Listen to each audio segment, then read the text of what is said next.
ઘરનું વાસ્તુ ખુશ એટલે ઘરના વ્યક્તિઓ ખુશ. આપણે એવું શું કરવાથી ઘરના વાસ્તુ દેવતા આપણા ઉપર ખુશ રહે છે અને ઘરના દરેક વ્યક્તિઓ પણ ખુશ રહે છે? તો કરવાનું ખૂબ જ સરળ છે.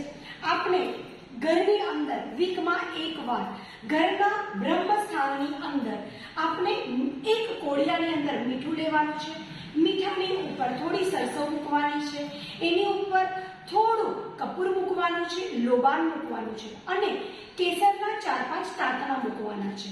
હવે એક કપૂર તમારા હાથમાં રાખી અને બોલવાનું છે, આ ઘરમાં રહેતા દરેક વ્યક્તિઓ ખુશખુશાલ છે એવું 11 વાર બોલી અને એ કપૂરને પ્રગટાવવાનું છે.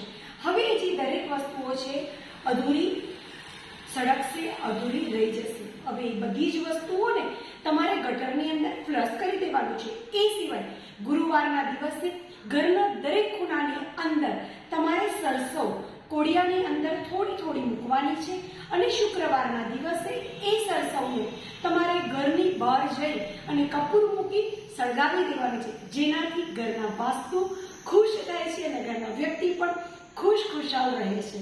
Thank you.